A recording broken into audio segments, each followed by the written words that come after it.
Hello, everyone, and many thanks for joining this stream.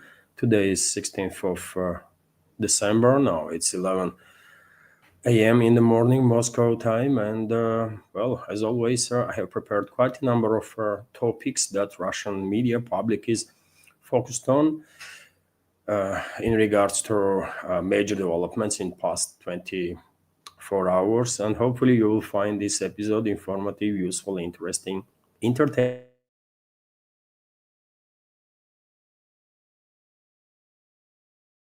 and share video if you can. That will help to deal with their algorithm. Hopefully there are gonna be no technical issues with the sound or video or internet, by the way, for that matter. And of course, if during the stream or even after, by the way, if through support platforms or super chat on Rumble, I will receive some questions. I will react on it after the news segment. That's been said. Let's start the show, isn't it? And of course, I have to start this live stream with sort of ultimatum that NATO countries, US, UK, France, Germany, all the others, come up with towards Russia yesterday after they had a relatively large meeting in Berlin, capital of Germany. Although for whatever reason, Russian media, by the way, significant part of Russian MSM is trying to portray this whole or paint this whole picture as if it's only European leadership that is on a hostile page against Russia, not the US, which is obviously a crucial mistake. Russian MSM sucks, by the way, as it is the case in the West. Also, maybe Russian journalists are more educated, and they are for sure, but Russian MSM sucks, man. It's just too freaking bad. But nevertheless, let's talk about what happened in Berlin yesterday. There were, as you know, in past few days, there was an imitation of the negotiations between U.S. delegation led by Steve Witkoff, business partner of U.S. President Trump, and also part of that U.S. delegation was allegedly was CEO of BlackRock, which is interesting, and also Kushner, right, son-in-law of Trump. So it's like a family business for a Trump, right? None of these people are high-ranking officials of U.S. Right? They are only related with the Trump, and that's about it, right? Okay, if Witkoff at least has some designation as a special envoy, who the hell is Kushner or the CEO of BlackRock, right? But okay, nevertheless, there was, as I said, some spectacular show in Berlin for 2 days when this U.S. Delegation led by Witkoff was having negotiations with Zelensky and his representatives, and the Western media did try hard to paint the picture that negotiations are, tough, and Zelensky's stands are very tough, and the U.S. is struggling to persuade the regime to agree on certain points in this anti-Russian, absolutely, totally anti-Russian so-called peace plan. In reality, ultimatum on capitulation that initially U.S. leadership come up with their 28 point, and then, well, European leadership add up some more, right? And after these 2 days negotiations, yesterday they finalized all this show with their general gathering of all sorts of Russia haters, all sorts of enemies of Russia from the leadership of the Western countries, yet again, from US to, I don't know, Finland, by the way. A bunch of criminals were having a meeting in Berlin, and, they come up with, they finalized their ultimatum, kind of, and they are now demanding that, not just ceasefire has to be established, but also, Europe has to deploy its troops to guarantee this ceasefire, right? It's insane, by the way. It's a square one again, right? I was correct all along when I say from the very first hour this news was leaked, information was leaked to Western media about this Trump's 28-point so-called peace plan, that this is yet another deception operation that our Western ruling class is coming up with, and that's exactly what it is, right? And because Russian leadership did get engaged with the American side to discuss this so-called 28-point peace plan or whatever, well, Western elites probably thought that, you know what, Russia is weak. They are discussing this 28-point peace plan, which is basically also demand to capitulate from Russia. If you actually read those 28 points, that's what it was, right? And on one of the streams, you remember, dear friends, I went through all of these points, and it was absolutely anti-Russian. Although Western media and Western public figures, especially in Europe and their allies in US too, try hard to push this false narrative that somehow this 28-point plan is a pro-Russian plan. It's even generated by Russia itself, which is, you understand, total crap, because according to that plan, Kiev regime should maintain 600,000 troops, right? When one of the main goals of special military operation is demilitarization of Kiev regime.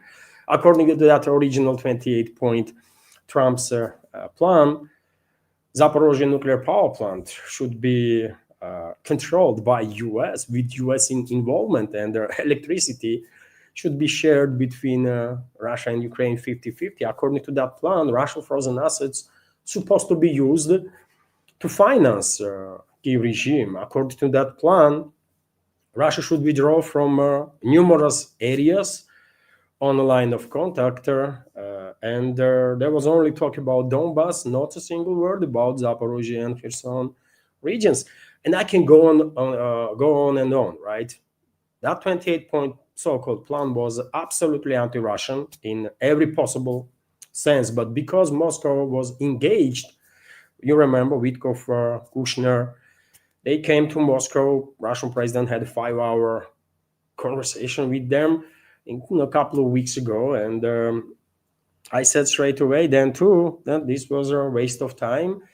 This was a mistake, because and I'm standing on the same position, by the way, because due to this engagement with the American side, Western ruling class clearly thought that well, they are in a stronger position. You see, we come up with this totally anti-Russian plan, and Moscow is engaged with us. So you know what? Let's get a little tougher on Russia now. And the European elites start making some changes, right? They start talking about changes that have to be done in this plan, and finally they come up with some tougher version, right? According to which, and this was stated yesterday in Berlin, by the way, it's going to be ceasefire. European countries, NATO member states, going to deploy their troops, right, led by coalition of willing. Kiev regime will maintain 800,000 army, by the way, not even 600,000, but 800,000 now. Zaporozhye nuclear power plant, Kiev regime, by the way, and through Kiev regime, globalists, obviously, and globalist controlled regimes in the West are demanding that Zaporozhye nuclear power plant has to be controlled by US, together with Ukraine, and there might be some little involvement of Russia, just somewhere there. Russia might be present too. It's total nonsense, right? It's total nonsense what they did, but nevertheless, let's go through point by point, and now you see why I was saying this is all deception, right? Yet another attempt of Western ruling class to lure Russia into these useless talks, right? And maybe somehow pressure to agree on some temporary measures on a ceasefire, or we can call it whatever, right? But it will be break that Western ruling class desperately needs. And they need it for themselves and for their proxy regime to rearm them and reorganize, right? To prepare for a second round of their hostility, correct? And this is now just too obvious, should be too obvious for everybody, if initially some people take my position with skepticism, now it's just too freaking clear, right? To have any doubts that this is a deception operation organized together by Washington, London, Brussels, Berlin, Paris, all of them, by the way, all of them, right? But let's go through some details. So EU and UK leaders and have called for the deployment of European-led military force to Ukraine in the event of a ceasefire with Russia, along with the US-led monitoring teams and regeneration of the Kiev's own army. Following talks in Berlin on Monday, yesterday, with the US President Donald Trump's peace envoys Steve Witkoff and Jared Kushner, as well as a Ukrainian delegation. The leaders of the Germany, Denmark, Finland, France, Italy, Lithuania, the Netherlands, Norway, Poland, Sweden, UK, by the way, along with officials from Brussels, issued a joint statement proposing robust security guarantees for Kiev. This would include commitments to European-led multinational force Ukraine, that's how they call it now, multinational force Ukraine, made up of contributors from willing nations within the framework of the coalition of willing, and they're supported by the US. It will assist in the regeneration of the Ukraine's forces. That's the language they use, by the way. They're going to rebuild, they won't. Obviously, they are not even hiding what they're going to do. They're going to rebuild the reorganized Kiev regime's forces to launch second round of time of their choosing, on time of their choosing. So it will assist in the regeneration of Ukraine's forces, in securing Ukraine's skies, and in supporting safe seas, including through operations inside Ukraine, the document states. The UK and France have long pushed the idea of sending European NATO troops to Ukraine once ceasefire is agreed, although it remains unclear which nations are actually ready to contribute forces. Polish Prime Minister Donald Tusk immediately rejected the plan, saying his country needs all its troops at home to defend the eastern flank of NATO. Italy has, and Poland, by the way, wants their troops for Western Ukraine. They are waiting for their time to reclaim western parts of Ukraine, and that's why they are focused on rearming and militarizing themselves, right? Preparing their militaries. First of all, to deal with the Western Ukraine and all the Ukrainian Nazis and the fascists that will be concentrated there. And secondly, of course, Polish leadership understands that it's only a matter of a decade also, plus minus couple of years, and Poland will end up in a military confrontation with Germany, especially when Poland will reclaim western parts of Ukraine. This is absolutely inevitable, and well, Germany knows this too, and Germany is remilitarizing itself on one side, as obeying orders from the globalists, so that they will be ready. That's their idea, at least, to fight Russia when order comes from the globalists. And on the other hand, well, they want to be ready to deal with Poland also. But that's a whole different story. Moscow, dear friends, has rejected the idea of NATO forces in Ukraine under any pretext, and has insisted that Kiev would use any pause in the fighting to rearm and regroup. Russia continues to push for a permanent peace that addresses the conflict through their root causes. So you see what is going on. All these talks, by the way, of last months, about months, right? If not more, with the 28-point peace plan and everything that come after. All of it was just a deception to once again somehow lure Russia into a trap, and they're forced to agree on temporary measures, on a ceasefire, so that Western ruling class and their proxies will have some freaking break that they are so desperate for, right?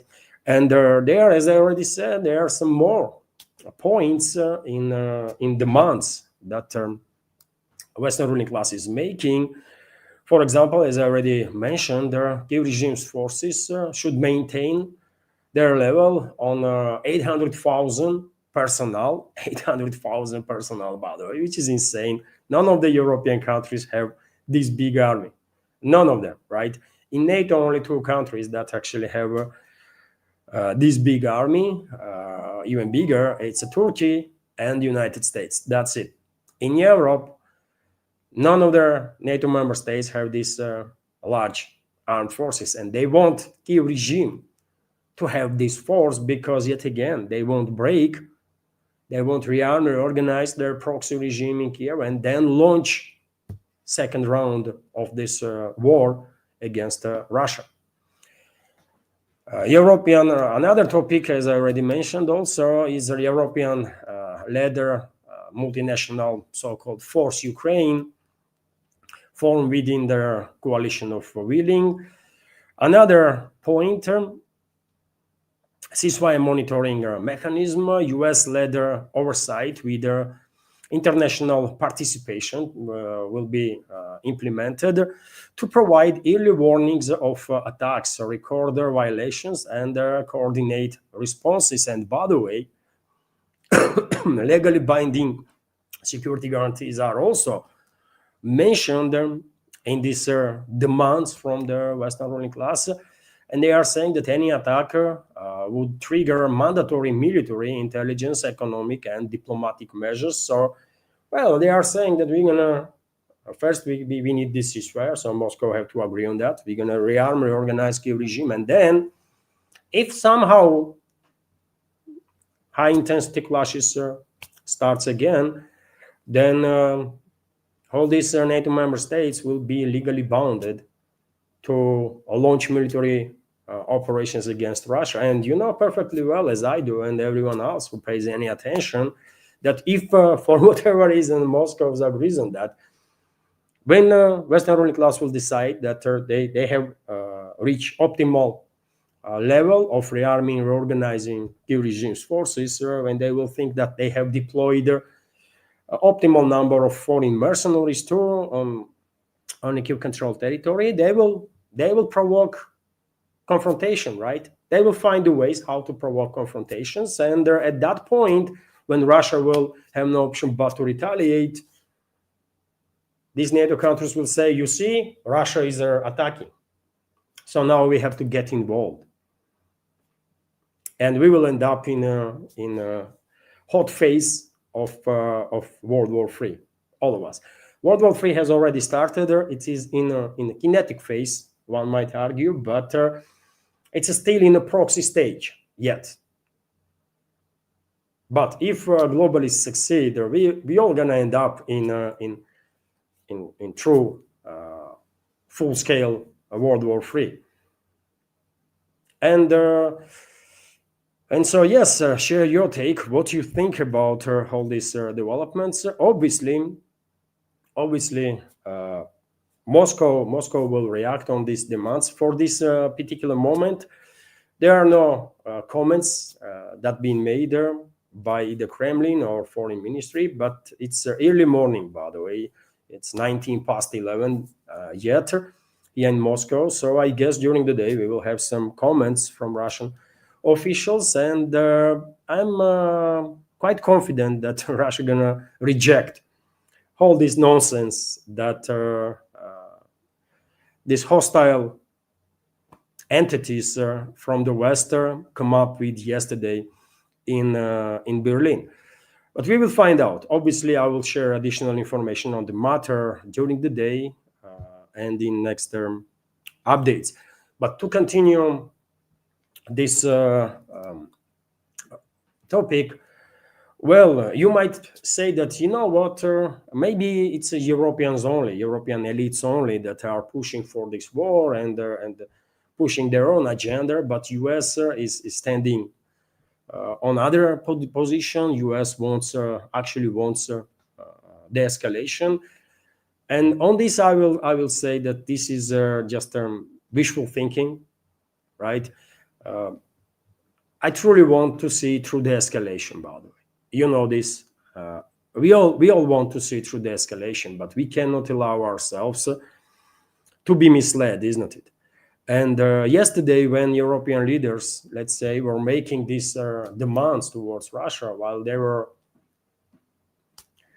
sharing with the public this ultimatum towards Russia to capitulate, Witkoff was there. Steve Witkoff, representative of US, was there, and he did not protest. He did not leave the scenery. He did nothing, which means he is agree with whatever was stated. Correct? Otherwise, he would not be there. And on this matter, as an additional indicator that US is fully on board and was on board with this deception and their gameplay of the Western ruling class, I can give you statements of Merz, who claim that EU and US have agreed on security guarantees for Kiev. They have agreed basically on everything that was stated by European leaders yesterday, and Trump himself made a statement. It's not just Merz, by the way, Chancellor of Germany, but Trump also stated that he had a longer conversation with European leaders, also with Zelensky, and he said, and this is quote, "Things are seemingly going well, but we are been saying that for a long time." So he did not say that Europeans come up with some demands that we are against it or something. No, Trump said that things are going well. He had a conversation with Europeans, and seems like they are on the board, by the way. They all, as it was expected, right? And I can give you a short clip of Trump's statement. Let's listen to it, by the way.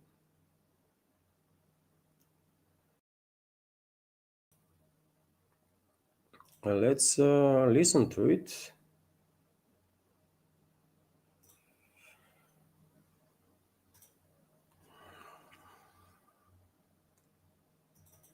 And that's the short.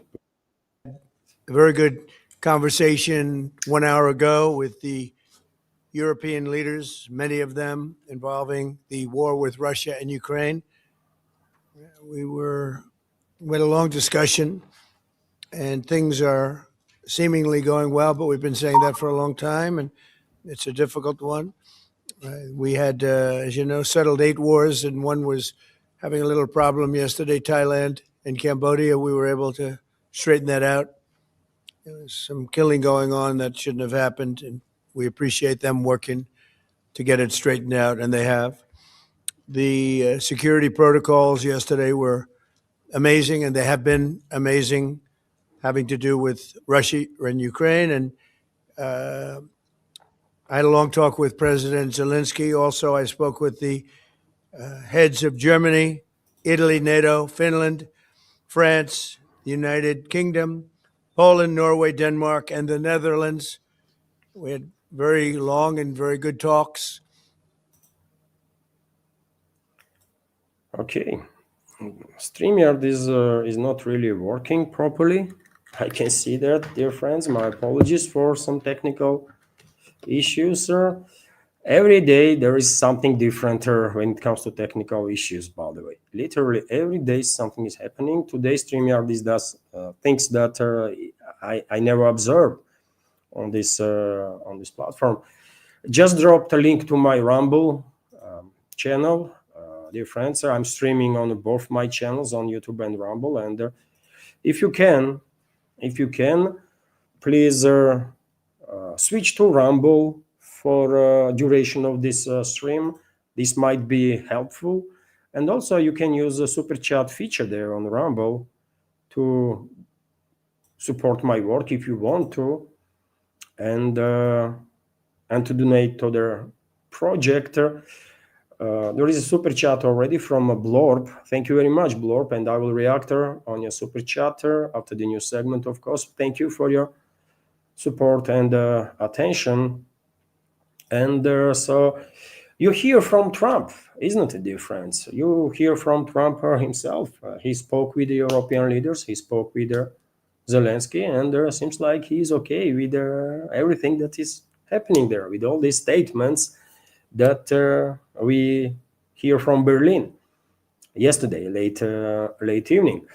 Yet again, this is clearly ultimatum, and well, I guess Russia invited this upon ourselves while being engaged in this nonsensical so-called dialogue with either the US or anybody from the hostile side, because yet again, our diplomacy, our restraint, our politeness has been interpreted by our enemies as a Russia's weakness. This is just too freaking obvious to ignore. This is just too freaking obvious, and that's why time and again Western ruling class is demonstrating that well, or trying to pretend that they are on the winning side, not Russia but they, and they are actually escalating, literally on daily basis escalating, right, and coming up with their more and more strict demands towards Russia with ultimatums, correct? Which is crazy, but well, it is what it is. They are so emboldened, by the way, that well, they authorized Zelensky to say that Kiev regime not just would not withdraw forces from Donbass, this 20% of DPR that Kiev regime still is in control, together with NATO, but Zelensky stated that it's Russia that should withdraw its forces. Russia, by the way. They are demanding now Russia to withdraw forces from Donbass even. So that's what is happening. That's what is happening. And you tell me, by the way, if there is any point to talk to these individuals? Zelensky is obviously talking head, right? And he is speaking on the topics that he was authorized to talk by his Western masters. And what is the point to continue this useless communication then? On a high level, I'm not saying that let's cut all the connections. Let's maintain like backdoor communications with the US, maybe with other countries too from these hostiles. Backdoor communications will be enough to prevent some human error, let's say, not to end up in full-scale nuclear war due to this human error, but to conduct talks on a high level when Russian president is involved is just, I don't know, man. It's counterproductive. It's just counterproductive. Yet again, personal take, you might have different opinion, but you see, demands from the West are becoming stronger and stronger, and they are demanding now Russia to get out of Donbass, right? Probably tomorrow they will say, you know what, all the Russians should migrate east of Ural Mountains because we're going to take all this territory. And then once we will take these territories, all the Russians should drown themselves into Pacific because we're going to take over whole territory. You know, that's what we are waiting for until they will come up with such crazy demands, or what? Anyways, as I already said, Western ruling class is emboldened, especially because you know, they are committing acts of war against Russia with impunity, literally on daily basis, right? They managed to lure Russia into these useless talks, right? And they've interpreted that as a Russia's weakness that is emboldening them even further. And as I already said, by the way, even Guardian, British media outlet, is reporting that Zelensky now, and while saying Zelensky, you know, I mean Western ruling class that talks through Zelensky is demanding now that US and Kiev regime to be in charge of Zaporozhye nuclear power plant, and Russia only to play some partial role in all that story. Zelensky said that he is categorically against 50-50 share of electricity from Zaporozhye nuclear power plant. Plant should be theirs.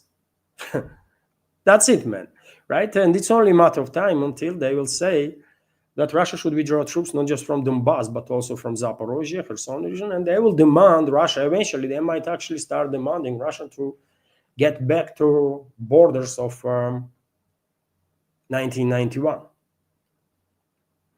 That's the individuals that we are engaged with, right? That's their level of understanding of the reality. And this is not all. this is not all. Zelensky, for whatever reasons, seems to be so emboldened, by the way, by his Western masters that now he is telling the public what are Americans gonna do. Which is it's quite insulting, supposed to be insulting for the US, because this is not definitely not the Zelensky's business to talk about what Americans gonna do. But he said that in the coming days, US will hold talks with Russia about the agreements reached with Ukraine. After that, possibly over the weekend, the Ukrainian delegation will meet with the Trump's team in the US again. We will see after this meeting. We'll think about a meeting at the leaders levels, at least with the President of the United States, Zelensky said. I don't know. This is crazy.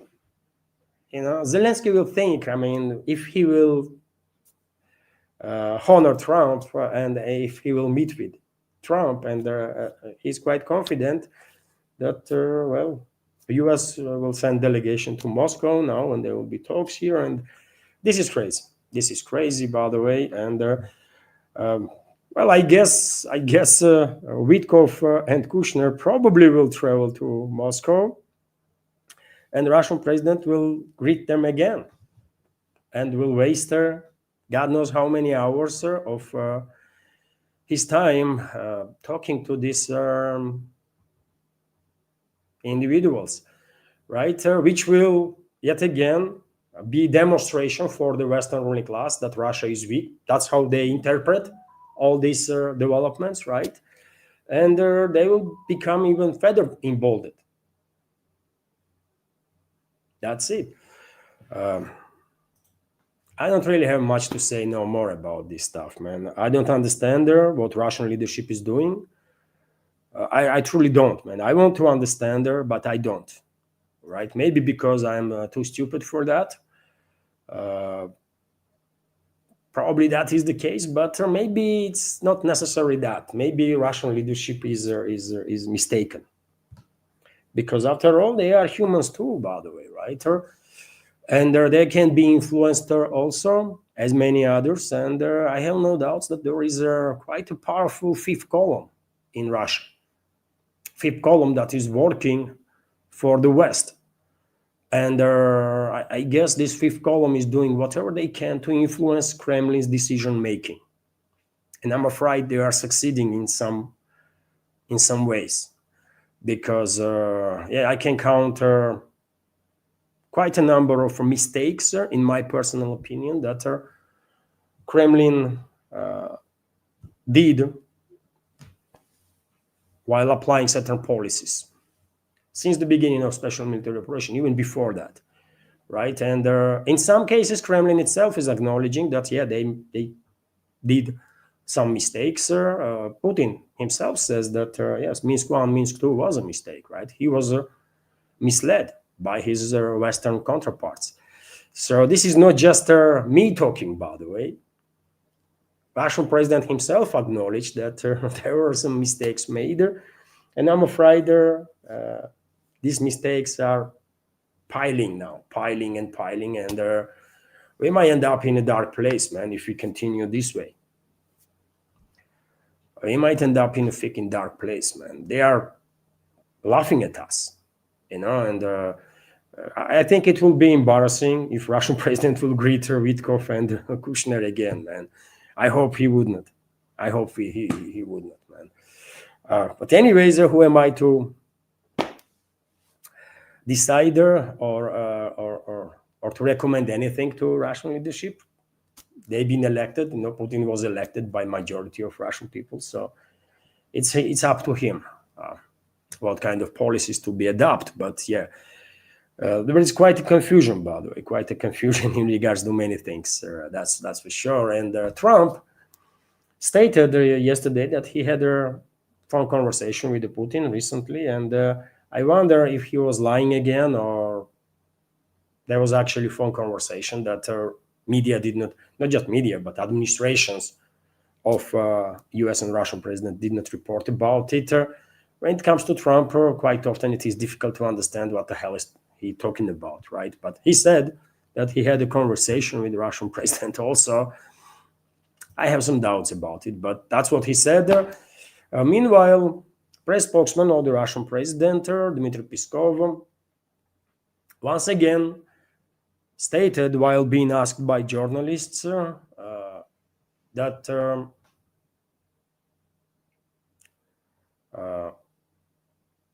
Kremlin, that Russian president not is open for a peace, but not open to any tricks to stall time and create artificial temporary breaks for hostile side, and good if this is true. But yet again, if Putin is not open for tricks, then why he is meeting with Witkov and Kushner, and why he is engaged in that? Does he actually thinks that this is a productive stuff that he is doing? Does he actually believes that this engagement on a presidential level with their freaking nobodies is a good stuff? If so, he have to change his advisors, man. He has just two bad advisors, very bad advisors. And maybe even advisors that are working potentially for our enemies. Just saying, man. Just saying. Because, I mean, enough is enough, man. How long this nonsense is going to continue? Nevertheless, I'm going to continue this program with the statement of Lavrov in regards to Europe. And he said that more than once in history, Europe has been a source of evil, the spawn of their deepest crisis. And therefore, Lavrov is not surprised that Europeans are trying, European elites basically, are trying to derail peace once again, and time after time. Then Lavrov went to say that, well, American side is actually, seems like, truly are for peace. And I'm losing this logic of their thought process. Whenever they say Europeans are hostile, European elites and American elites are not so, I'm losing their. I struggle to follow their logic, by the way.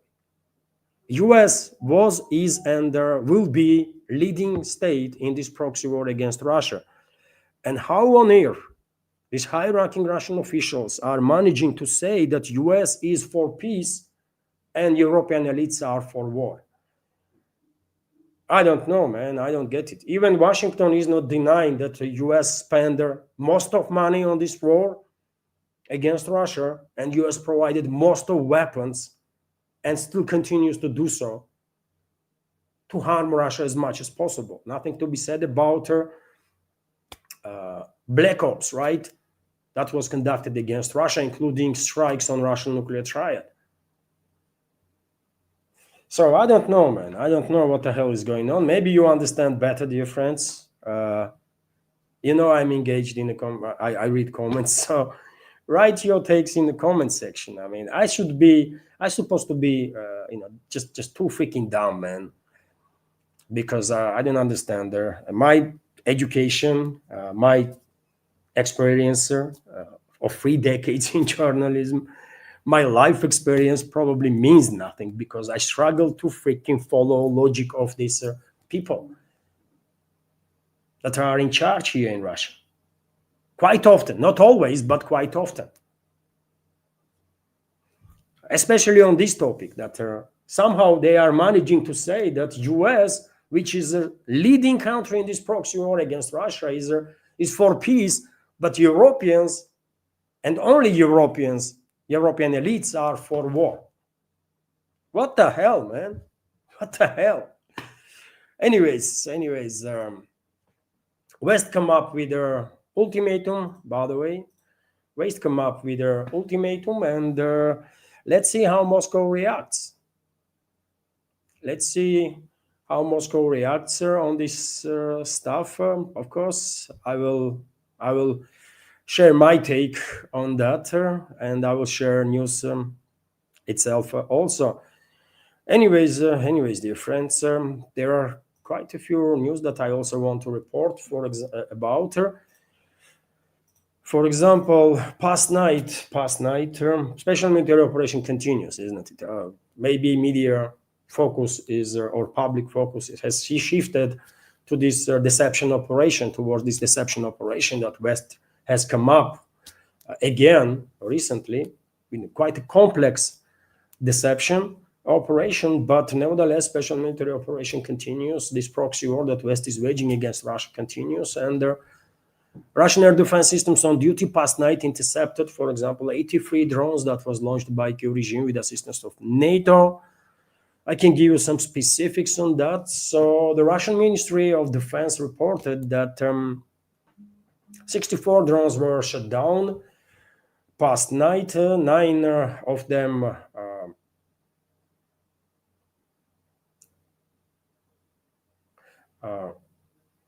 64 drones were shut down in the Bryansk region. 9 drones were shut down also in the Kaluga region. 5 drones in Smolensk region. 2 drones in Moscow region, including 1 drone on its route towards the capital.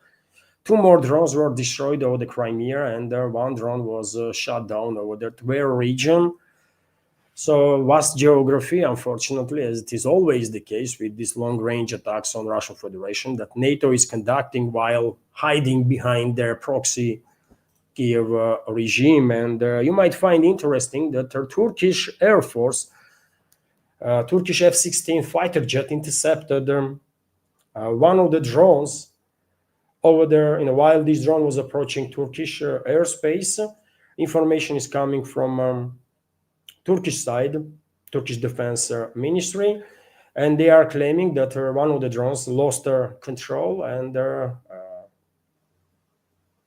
Turkish militaries were forced to deploy F-16 to intercept this drone. No details.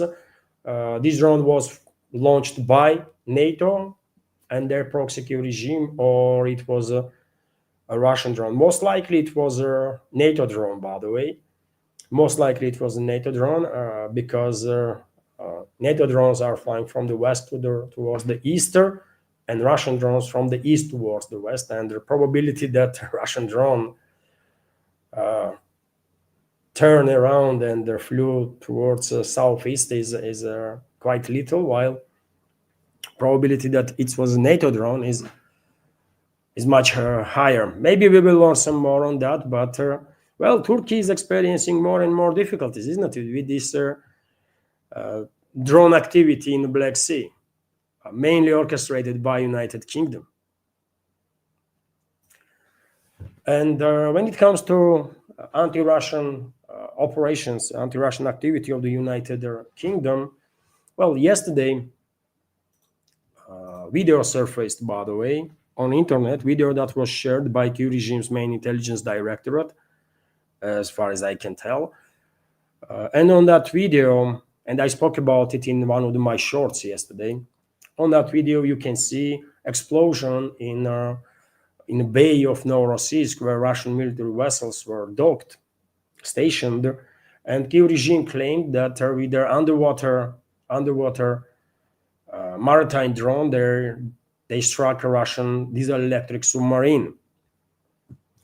I can show you a video of that video, by the way, right now. I can show you that video, and the Russian Defense Ministry made a comment on that, and I give you this comment also.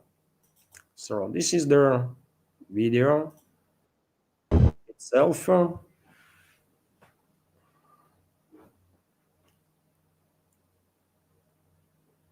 This is Novorossiysk Bay area where Russian military vessels were parked, and you can see explosion. You can see explosions there, and well, as I said, Kyiv regime is claiming that they managed to destroy Russian diesel-electric submarine of Varshavianka class, and the Russian Defense Ministry made a comment on that, and debunk this information, reject this claim of the Kyiv regime. Ukrainian intelligence agencies reports of their alleged destruction of the Russian submarine are untrue, according to Captain rank of first rank Alexei Rulev, head of the Black Sea Fleet's press service. The enemy's attempt to sabotage to conduct sabotage using unmanned underwater vehicles failed to achieve its objectives. Not a single ship or submarine of the Black Sea Fleet stationed in the Bay of Novorossiysk naval base, no their crews were damaged or hurt as a result of their sabotage and are continuing to their normal operations. Rulev emphasized, and well, that's official statement from Russian Defense Ministry. Moscow debunks these claims of the NATO proxies in Kiev, and there are also a number of channels in Russian segment of internet, dear friends. I saw reports that well, this was just a luck.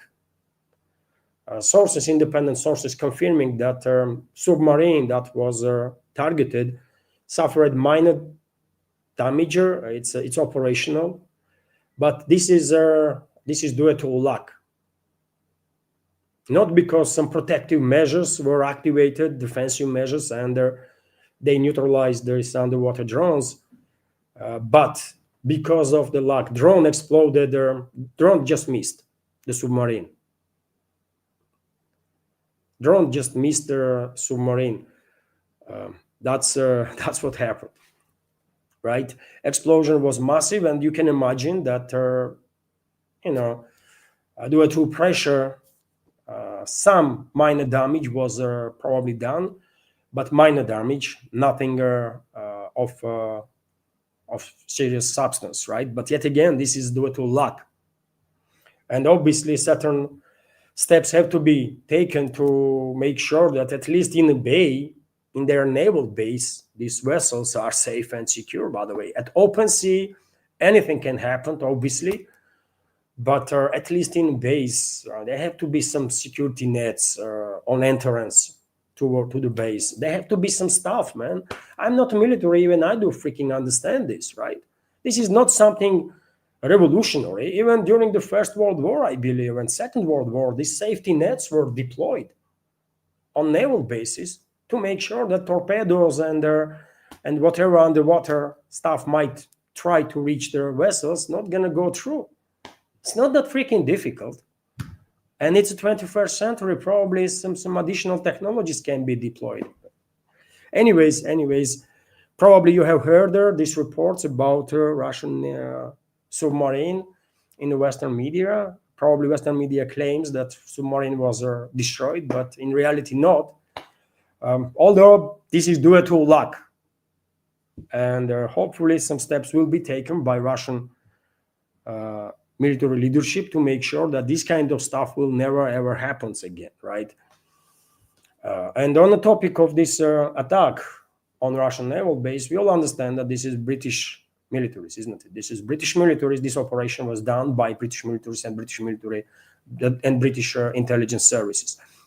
And it is interesting that exactly yesterday, I believe, when this video started circulating, head of British MI6 start making statements, threatening statements towards Russia.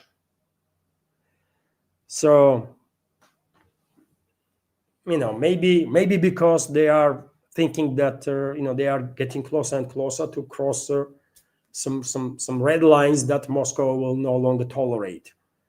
And maybe these statements from British MI6 head is preemptive, some preemptive stuff on their side. I don't know, but it's not just this granddaughter of the Ukrainian Nazi that is leading now British MI6, that is making anti-Russian statements and threatening statements towards Russia. But when it comes to UK, by the way, almost on daily, and Europe in general, almost on daily basis, high-ranking officials are all over the places, by the way, are making threatening statements towards Russia, demonizing Russia, and this has become like a norm in Europe, right, in the Western world.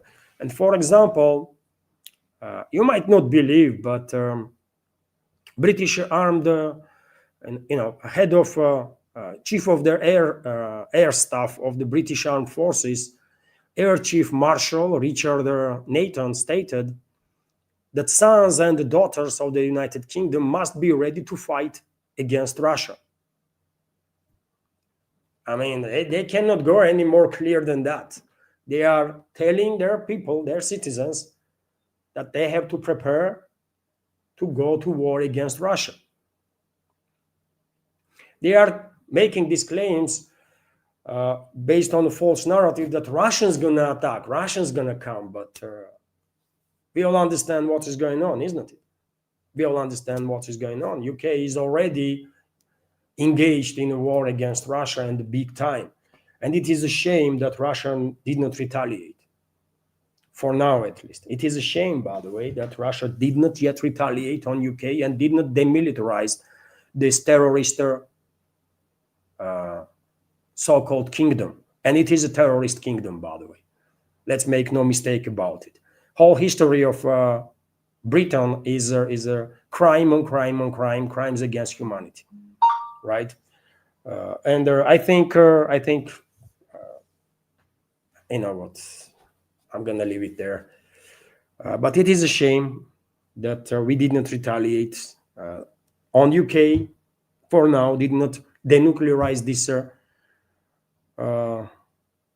country led by terrorists and mass murderers, even though UK conducted numerous acts of war against Russia. Yesterday or day before, they tried to attack Russian submarine. Every day, all these attacks on southern, especially on the southern sectors, and also in the Black Sea, including attacks on the tankers.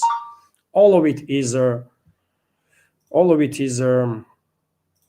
British terrorist activity, right? All of it is a British terrorist activity, by the way. And yeah, they did it with impunity. We did not retaliate. Okay, maybe we will one day, but they are openly telling to their people, get ready to fight against Russia. Okay, get ready, man. You continue this way, we're gonna end up in a war one day, right?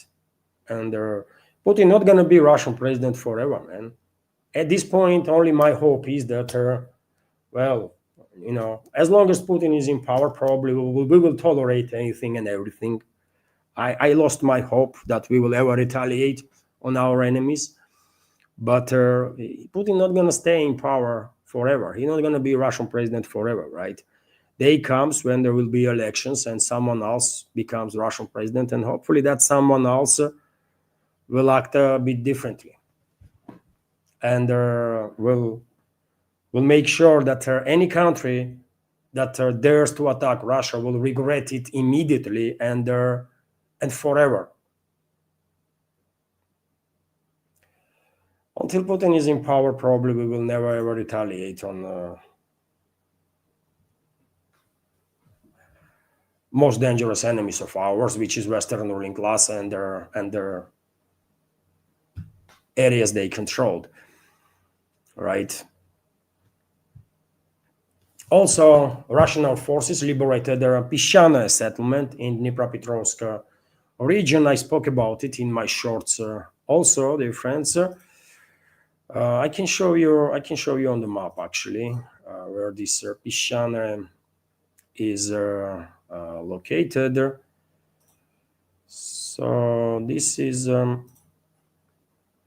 Pishana, by the way, Dnipropetrovsk region, right next to DPR and Zaporozhye regions. Also, by the way, We have reports, and Russian Defense Ministry is confirming these reports, that Russian armed forces are in full control of Kupiansk. When I see this report, by the way, I was struggling to understand what is going on, because past several days, even in Russian segment of internet, there were claims that fierce fighting is taking place in Kupiansk and Kiev regime's forces as a result of deployment of their units from other sectors, Sumy, Chernigov, and so on, did manage to move forward a bit and even establish control over the southern districts in the western bank of Oskol River in the city of Kupiansk. But well, Russian Defense Ministry is sharing different information on this matter. Units of the West Force group are maintaining secure control of all areas of liberated Kupiansk, and attempts by Ukrainian armed forces assault units to enter the city are being thwarted. This was reported by Leonid Sharov, head of the West Force Group press service. So, yeah, that's the report, and I'm sharing this report with you, by the way. That's what Russian officials' position of Russian Defense Ministry is, that Kupiansk is fully controlled by Russian forces. Obviously, I'm not there, and I cannot tell you with 100% guarantees what's going on, because I just don't know. But let's be real here. Even Rebar, by the way, just a couple of days ago, definitely pro-Russian source, writer, one of the biggest channels on Russian segment of internet, on Telegram, for example, reported that, well, there is some issues with Kupiansk, and Russian troops are engaged in a fierce fighting inside the city too, and on outskirts of the city also. And now we have this report of Defense Ministry. Maybe in past 24 hours, Russian troops secure all areas again. Could be case, by the way. But yeah, I don't know. I don't know what the hell is going on there in Kupiansk, right? Even pro-Russian mappers, by the way, are painting certain parts of western side of Kupiansk on the west bank of or right bank of the Oskol River as disputed, at least, right? And Defense Ministry says otherwise, that they are in full control. Let's hope this is correct. Let's hope so, right? RIA Novosti is also reporting that in very same Kharkov region, combat group of 3rd Brigade of the Ukrainian Armed Forces were completely destroyed. So during assault operations on the positions of the Russian militaries, combat groups of 3rd Separate Heavy Mechanized Brigade of the Kiev regime was completely eliminated. That's the reports.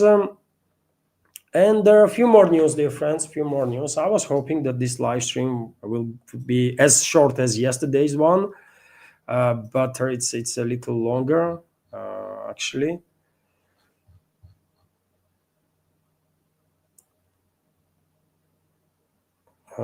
Just a sec, dear friends.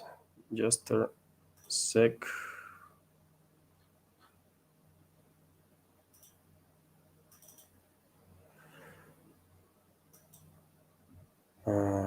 Okay. There was a super chat from John. There was a super chat from John on Rumble, and let me, dear friends, make a screenshot of it so that I will react on this super chat right after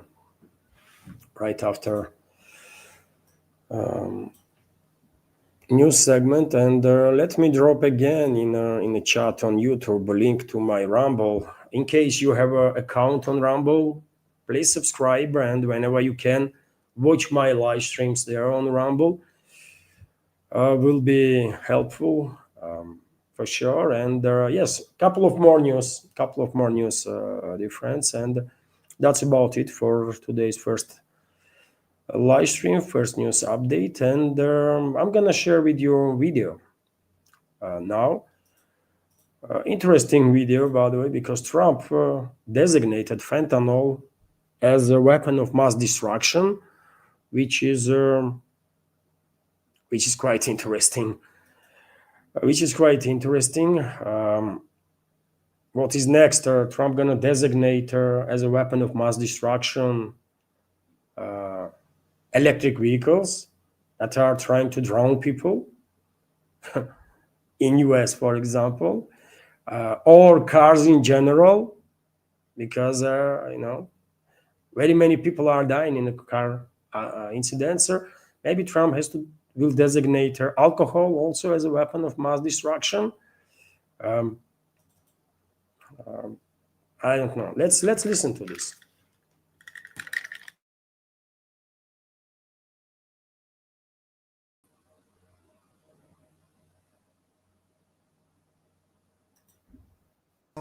Flooding into our country. With this historic executive order I will sign today, we're formally classifying fentanyl as a weapon of mass destruction, which is what it is. No bomb does what this is doing. 200 to 300,000 people die every year that we know of. So we're formally classifying fentanyl as a weapon of mass destruction. But before I sign the fentanyl order, we will pin the. So I don't know. Someone have to tell Trump that fentanyl as a chemical substance is used in numerous fields. By the way, right? Just because drug addicts in US are using this fentanyl does not mean that only use this chemical substance has is to get high, man. No, this substance should never be used to get high, right? And if Trump actually wants to deal with the drug epidemic in US, well, they should change healthcare system in the US. They should make sure that doctors not gonna prescribe drugs to their patients every time they say, well, they feel a little depressed and stuff like that, right? Because people from young age are getting used to these freaking drugs, by the way, and at some point those drugs are not enough for them, or they are struggling with the prescription and they are beginning to use some heavy stuff, right? That's their problem there in the US. This drug issue in US is created by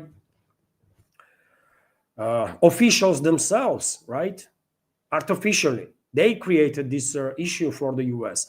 Healthcare system created this issue for the US. Pharmaceutical industry created this issue for the US people. Almost everybody in US is taking freaking drugs, man.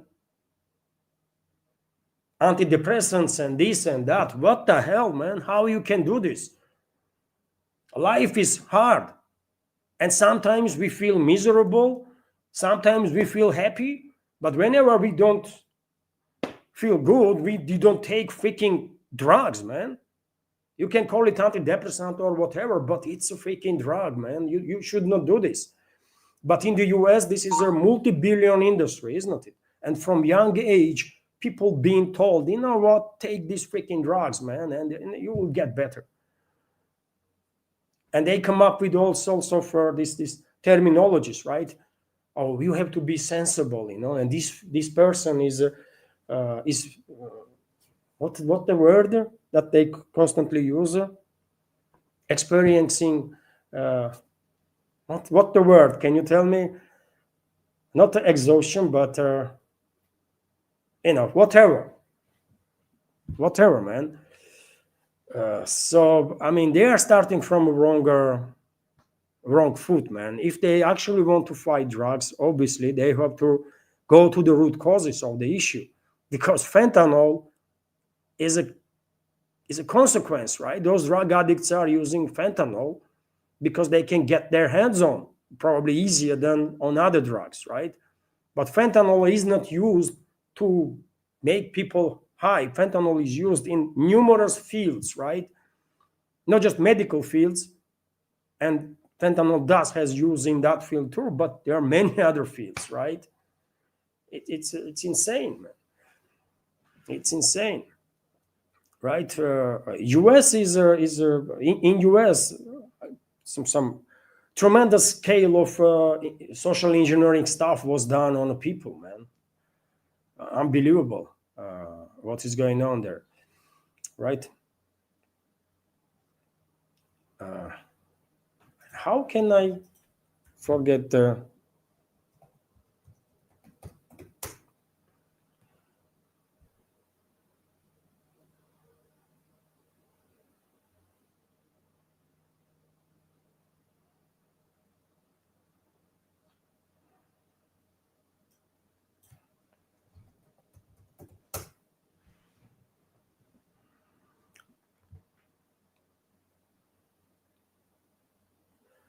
What is the word? I'm trying to remember this freaking word, by the way, that they use constantly. That, well, someone is feels not an excitement, but something like that. Similar. It has similar sounder.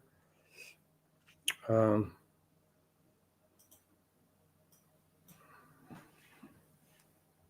oh fuck it, man! I'm not gonna remember that. But this is crazy, man. They use this. They use this stuff. They are coming up with specific anxiety. Yes, yes, Nidish. Thank you very much. Anxiety. What the hell anxiety even means, man? What that even means? And because someone is feeling anxiety or something, they're gonna go and take freaking drugs? No, man. No, you should not. If you are experiencing some hardship, just deal with it. Just deal with it. That's it, man. Anyways, this is crazy, man. This is crazy.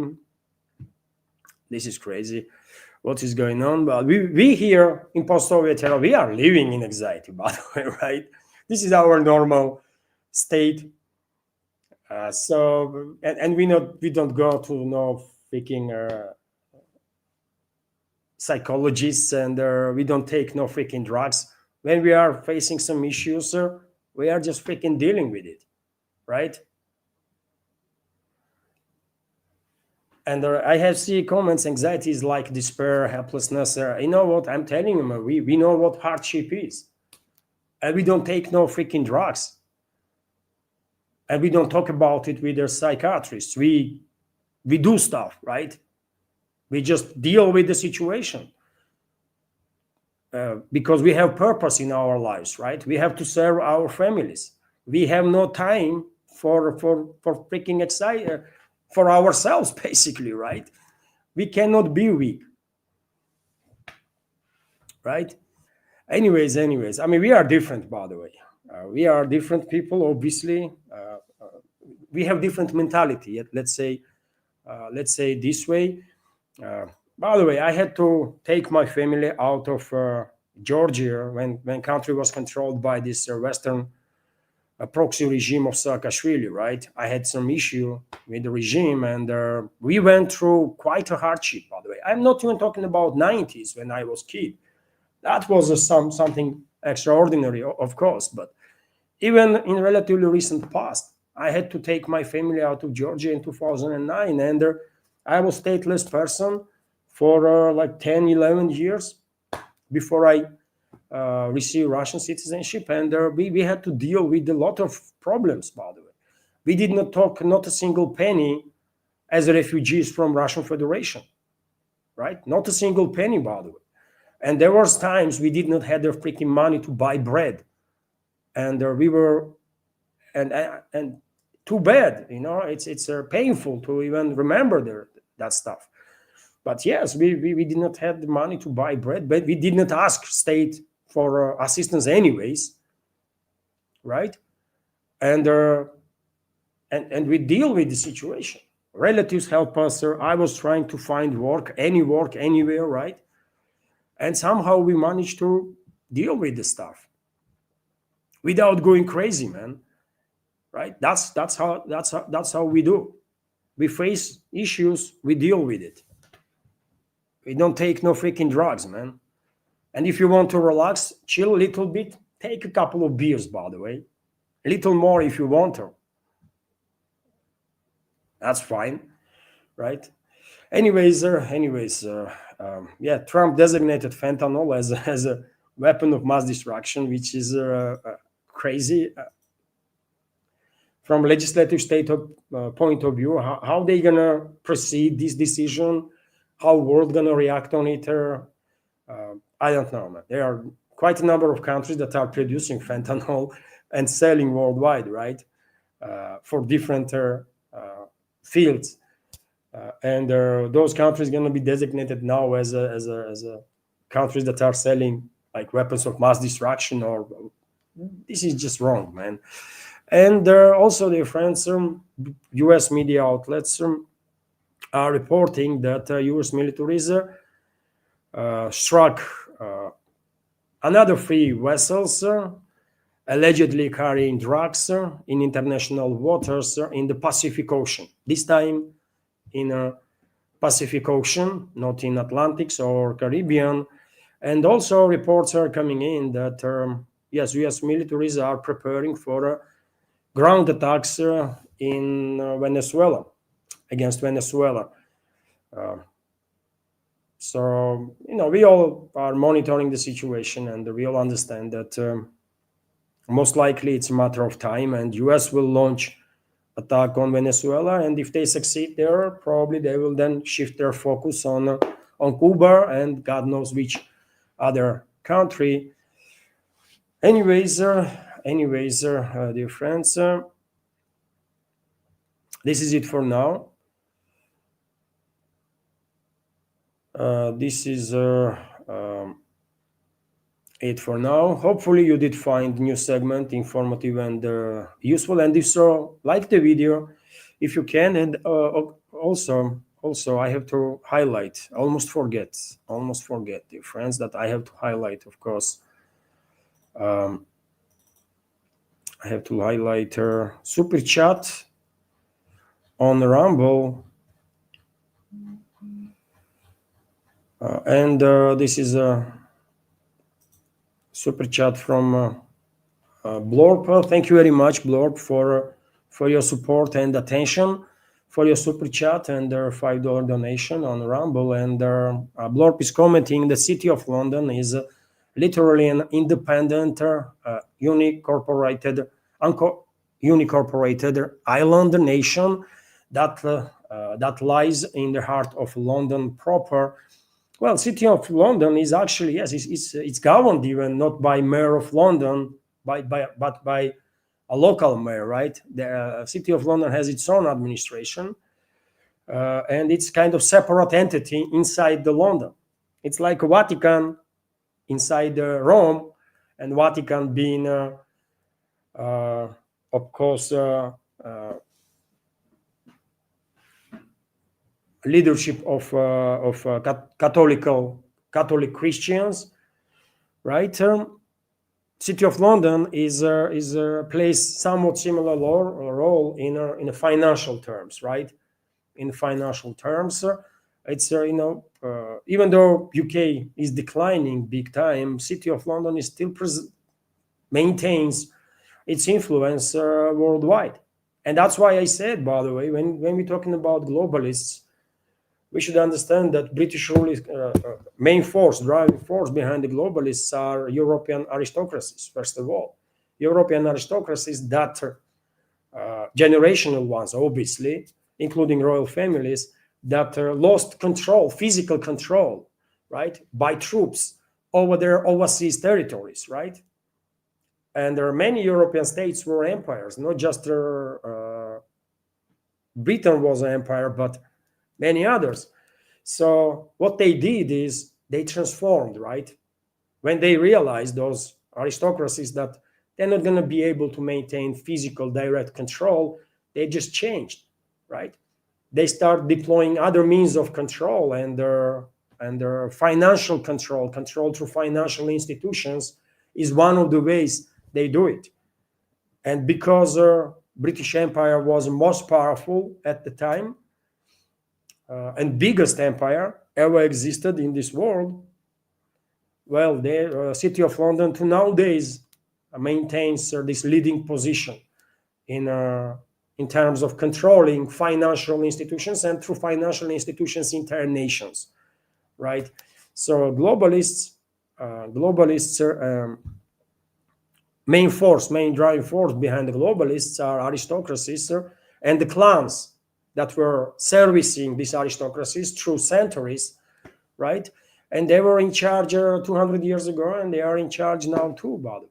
They are just trying to be in shadows, right? They don't want excess attention to be brought on themselves, and that's why they push this narrative that it's a decoration nowadays. All these royal families and all these aristocracies, it's just a decoration. Don't pay attention to it. While in reality, you tell me why City of London is still number one when it comes to financial control. How? When UK itself is not even number one in terms of Europe as an economy. So something is not adding up there, isn't it? So thank you very much, Blorper. I agree with you absolutely. City of London is it's like state inside the state, for sure. And also there was a super chat from John Banzo Beans, our moderator on YouTube and Rumble. Let me highlight, dear friends, super chat from John. Thank you very much, John Banzo Beans, for your super chat and dollar donation. And John is commenting, what are the chances of Russian internal stability weakening when Putin steps down? I feel like having Putin at the helm has been a vital stabilizing factor for 25 years now. Well, Putin did serve Russia greatly. Let's be real here. In the peacetime, he proved to be a good leader in the peacetime, right? But I have a question about his leadership in wartime. I mean, just because you are a good leader in the peacetime does not mean that you're going to be a great leader in the wartime too. It's two different universes, basically, right? And this is my personal opinion, by the way. I don't think Putin is a great leader for Russia in war times.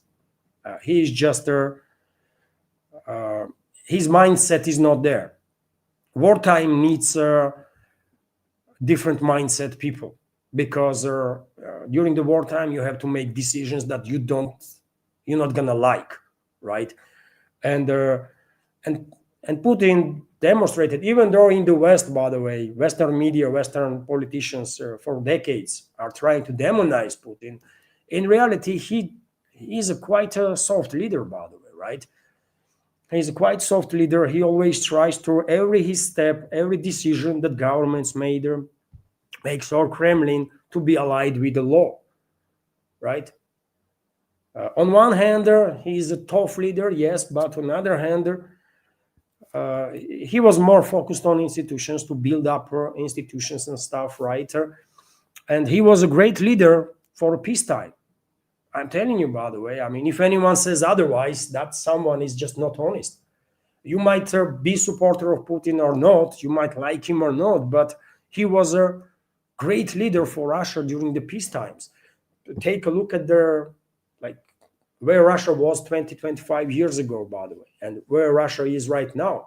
25 years ago, Russia and basically all the other former Soviet republics were demolished almost completely. And well, Putin took over the power from Yeltsin, right? And it took him like 2 decades plus, right, to turn Russia into this superpower that is standing strong against the entire freaking collective West, man. Entire collective West elites. And those elites are controlling collective West, right? They are using state resources there. So Putin transformed Russia into this weak country that Russia was in 90s into a superpower that is able to withstand pressure from the collective West.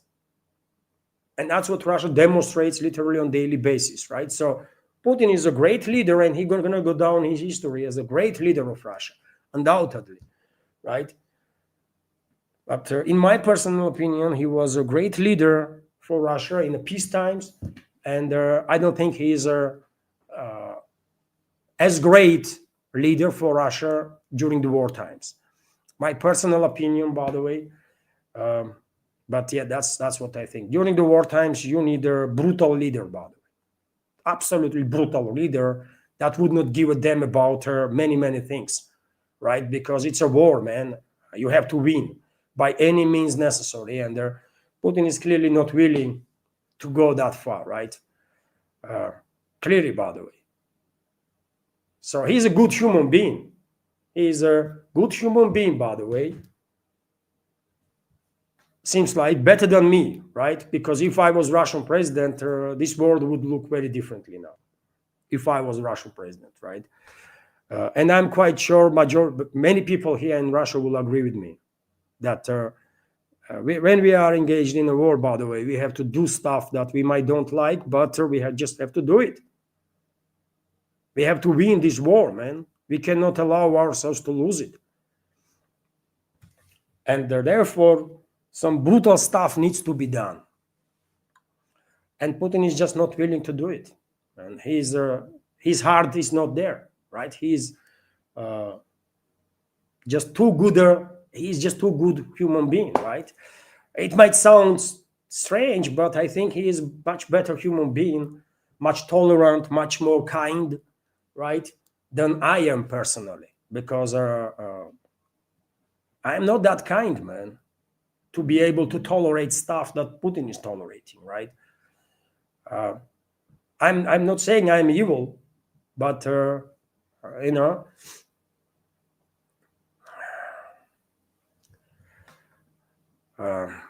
I see a comment during the war, you need a cool-headed leader, not a warrior. You know what? If during the Second World War we did not have a warrior as a leader, if we did not have a Stalin as a leader, you think we would be able to withstand and win? Let's be real, dear friends. Sometimes we just have to face the objective reality that we might don't like, but it does not change much, right? Stalin was a brutal, by the way. He was absolutely brutal, right? Towards enemies and towards his own people too. Let's make no mistake on that. He was brutal. And through this brutality, he did some stuff that, I would not be able to do. I'm going to tell you, man, Stalin did sign up for stuff that I would never.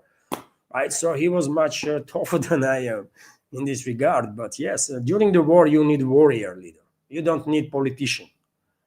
You need politician and their humble, soft leader during their good times. Yet again, personal opinion. I might be wrong, might be right. I don't know, but this is just my take.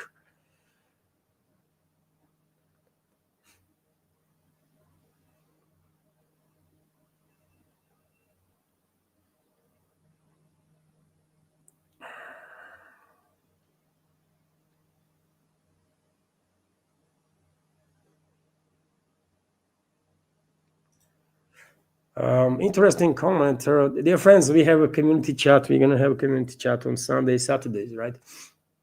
But I can see discussion, and Arkan Eclectic is commenting, Levan, you have to understand that Putin is trying to win a war without fighting war. It's someone of your mindset was in charge. If someone of your mindset was in charge, the World War III would be assured and we all die. What good is that? You know what? I don't think World War III will happen. I truly don't think so. Yet again, if you are willing to die, by the way, if you are willing to die, then you're going to be treated differently. If you are actually willing to die and are ready to die, you're going to be treated differently. And during the war times, this counts.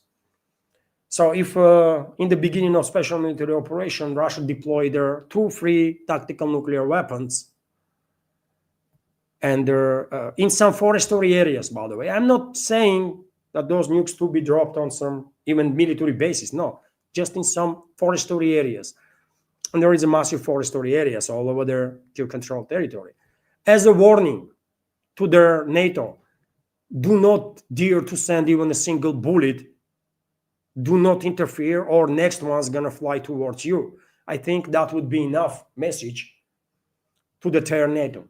And their special military operation will finalize in a couple of weeks' time, months, maybe 2, right? And you tell me now how many lives would be saved. You tell me how many lives would be saved by that. You think NATO would dare to attack Russia after such a strong signal? No, they would not. They would realize that, you know what, this guy is willing to die, man. He is not messing around. So let's stay away.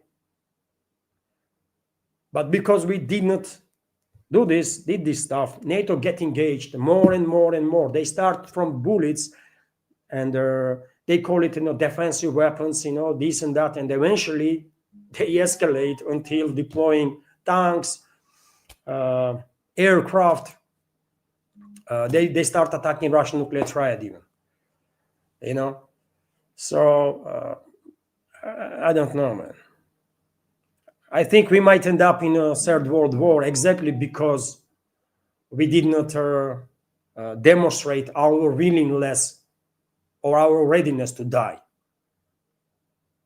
Because Western elites are thinking that we are weak. They are sure about it, right? They are demonstrating this in every freaking statement they make. That they think they can actually beat us. They cannot. But if they think so, they're going to launch. They're going to escalate. And at some point, we might actually end up in World War III because only so much can be tolerated even by Putin, right? So I think it's actually the other way around. You have to, if someone like me was in charge, this conflict will end in about a month's time. We would not end up in World War III. But now we actually might end up in one. Because Western elites committed so many acts of wars and war crimes against Russia with impunity that they are emboldened, and they actually can trigger World War III with constant escalations. But yet again, maybe I'm mistaken, by the way, But it is what it is, man. Anyways, thank you very much. Thank you very much, dear friends.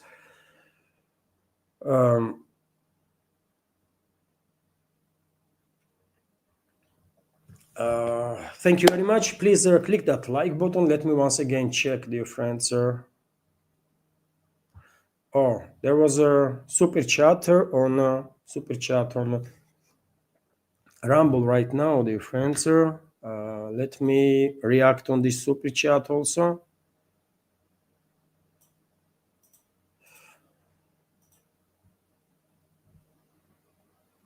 But yet again, I said it quite a few times. Maybe I'm just too fucking dumb. Maybe I'm an idiot. That's it. And that's why I don't understand some stuff. And probably I am, by the way. I'm definitely not a genius. So,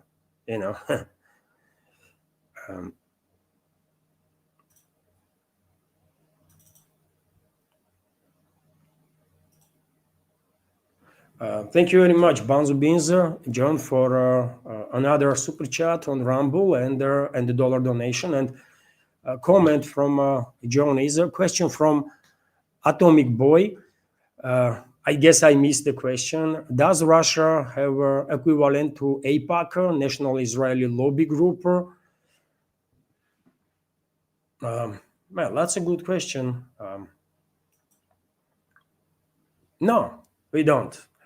Our Jewish community is just a part of society like anyone else, and they don't have there is organizations, Jewish organizations, as there is organizations of other religious groups or ethnic minorities or stuff like that, but we don't really have anything close to AIPAC that is in US and dominates US political system.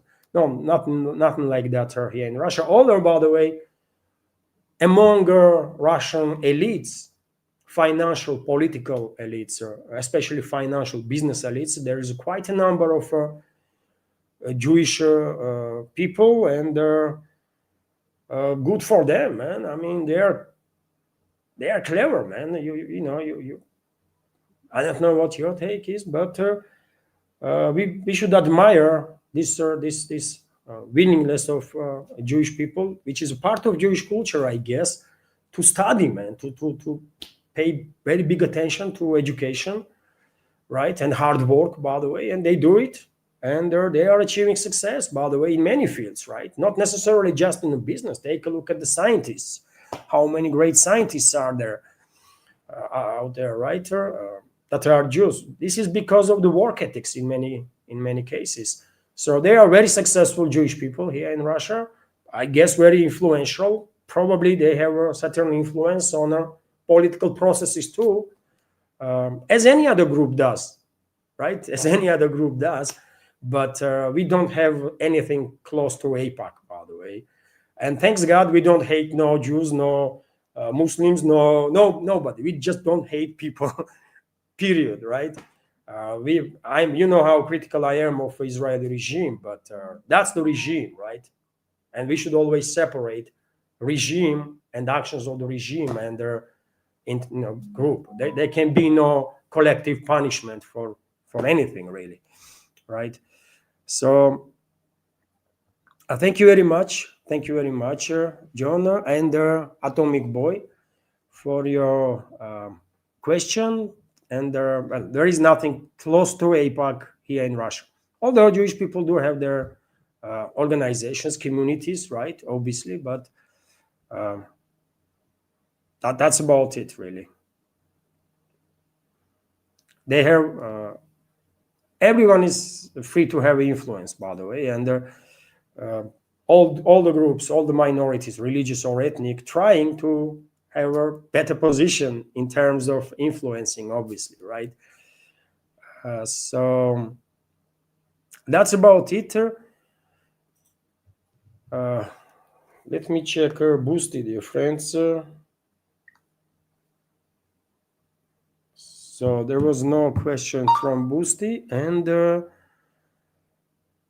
Anna also did not send me a screenshot from PayPal. So that's it. That's it, I guess.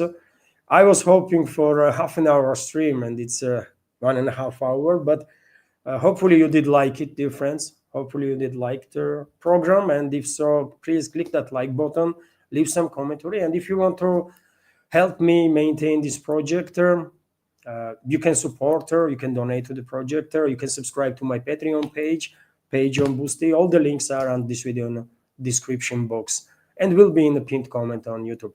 This is it for now. Have a wonderful day, dear friends, and I'm gonna continue be active on my Telegram, Twitter, and if some important news comes up in next several hours, I will do some shorts probably on YouTube, and I'm publishing shorts videos on Rumble too, by the way.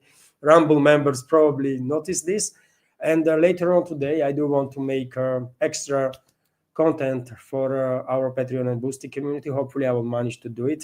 There was quite a big pause for 2 weeks now, so today I'm gonna try to show our Boosty and Patreon communities some central parts of Moscow, how New Year's decorations being built.